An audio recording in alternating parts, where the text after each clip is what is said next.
Oo nga, stop na. Anong problema mo dyan? Wala ka namang gastos dyan. Stop na ating yan. Ay, hindi. Wala kang karapatang ipahinto yan kasi wala kang gastos kahit piso. Para sa kapatid natin yan. Kaya Kung stop. gusto mo, magpagawa tayo ng papel. Pangalan ni Kuya Oliver. Stop mo yan. Yung pagkasakit mo kasi ang pinaiisip mo eh. Ang usapan sa gitna. O, kung sa gitna, kaya mo kayong atiran ng pagkain, painumin ng gamot.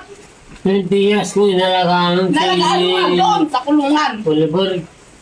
Ngayon ako na yung mangangalaga sa kanya. Gusto kong mapabuti siya. Alam mo ba yon? Kasali na siya sa inisip ko. Yung mga anak ko mapabuti. Pati yung kapatid natin nakawawa. Nawala sa isip. Nawala sa katinuan. Nawala sa landas. Hindi ka ba masaya na may sasaayos na siya? Ay, tingnan. Maging masaya ka na lang, kuya, para sa kapatid natin. Para hindi siya kawawa. Nandiyan na nga si Daddy Blanquio na tumutulong. Sige, Kuya JJ, no? Pag-usapan na lang pagka hindi ka nakainom, pero huwag kang mag-alala.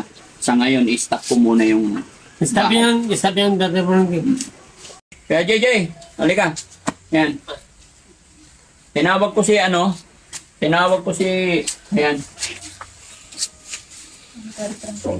Ayaw pa continue yung bahay ni Kuya JJ. Ay, hindi pwede dyan.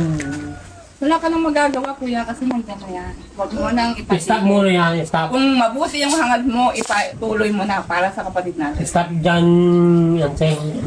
Ang usapan, iurong sa gitna. Ikaw nga yung iniintindi ko, di ba? Sabi mo, halimbawa, hati-hati tayo dito. Hindi dito sa Paano Dati Frankie.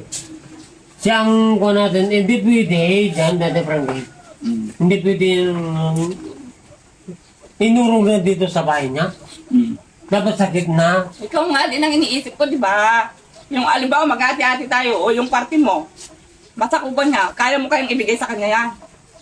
Basta yung usapan natin. Kung ako, masakupan niya yung sa akin, Kahit ibigay ko tinagal sa yung kanya. kawayan. Kasi naiintindihan ko siya eh.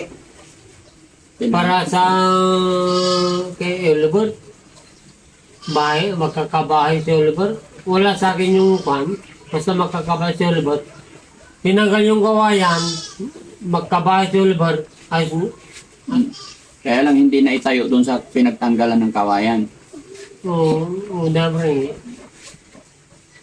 Dito pa, dinikit mo sa bahay mo. Ako na ang nagdesisyon kasi iniisip nga kita yung masakupan mo. Alam ba, maati-ati Ay, ito. hindi pwede yun. Basta, stop yan, Dati Kung Frankie. mabuti yung hangan mo sa kapatid natin, ipapatuloy mo yan. Kung hindi ka nag-iisip Dati ng Frankie, mali. wala yan. Stop yan, stop yan. Ikaw yata ang Formal, nag-iisip no? ng mali eh. Wala yan, stop yan. Bakit mo papaistak? May gastos ka ba Stop dyan? yung Ha? pagpagawa kay bahay ni Albert. Kung i-stop yan, kaya mo kayang paggawa ng bahay kung hindi na ituloy ni Daddy Frankie yan. Basta stop. Stop yan. Pa natin. Huwag ka nang Sa usapan, Huwag ka sa nang gitna. magsalita, kuya. Parang awa mo na, ipatuloy mo na para sa kapatid natin. Stop nga. Nandito sa dati. Wala kang magagawa, wala kang magagastusin dyan eh. I-stop natin yan. Hindi sa usapan na kanyan eh. Ang usapan sa gitna. Oo. Kaya tinanggal yung kawayan para doon ang pagpapatayo ng bahay. Ay, inisog na sa bahay niya. Ngayon, kung di ba, ang kinin yung bahay, Ikaw yatang nag-iisip ng aangkin eh. Sige, Kuya JJ, pag-usapan natin bukas pagka maganda yung panahon. Medyo high blood si Nanay Ansing. Talaga Daddy Frankie eh.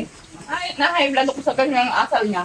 Imbis na maging masaya siya, na mapabuti yung kapatid namin, ganyan pa siya. Iisip niya yung aangkinin ko yung bahay ni Kuya Albert. Hindi ako ganun. kasi dinikit mo yung bahay niya, ang bahay mo, Para nga madali ko siyang mapuntahan. Pag may kailangan siya, tilang ko ng gamot, ng pagkain niya. Kung malayo pa ako pupunta, di mahirapan naman ako. Sige, Nanay Ansing, pasok ka na lang muna. Pag-usapin ko kayo pagka hindi na si Kuya JJ. Ito kasi sinasabi ko nung nakaraan na Dapat talaga nandito siya eh. Sabi mo kasi sa Hindi akin. naman siyang maalit kasi Frankie. Kung gusto niya talaga kumita pa lang, tumutol na siya. Para hindi ganyan na-assemble na yung bahay. Ngayon siya magnawangawa. Sige, Kuya JJ ah. Sige, uwi ka muna doon. Pupuntahan kita doon sa bahay mo. Pagkatapos Oo, dito. sige, Daddy Frankie. So, yun. Mga kababayan, pansamantala, stop muna natin yung bahay. Pauwiin ko muna yung mga karpintero, yung mga puriman. Kakancel muna yung mga materialis hanggat hindi nagkakaayos. Kasi hindi po para sa akin kasi hindi maganda yung bahay na ginagawa na may nag-aaway-away, no? Kaya puntahan ko muna yung puntahan ko muna yung tawag nito. Supplier na i-stock muna yung mga order. Pero ang problema mga kababayan, yung trusses andyan na lahat, pati long span na order na.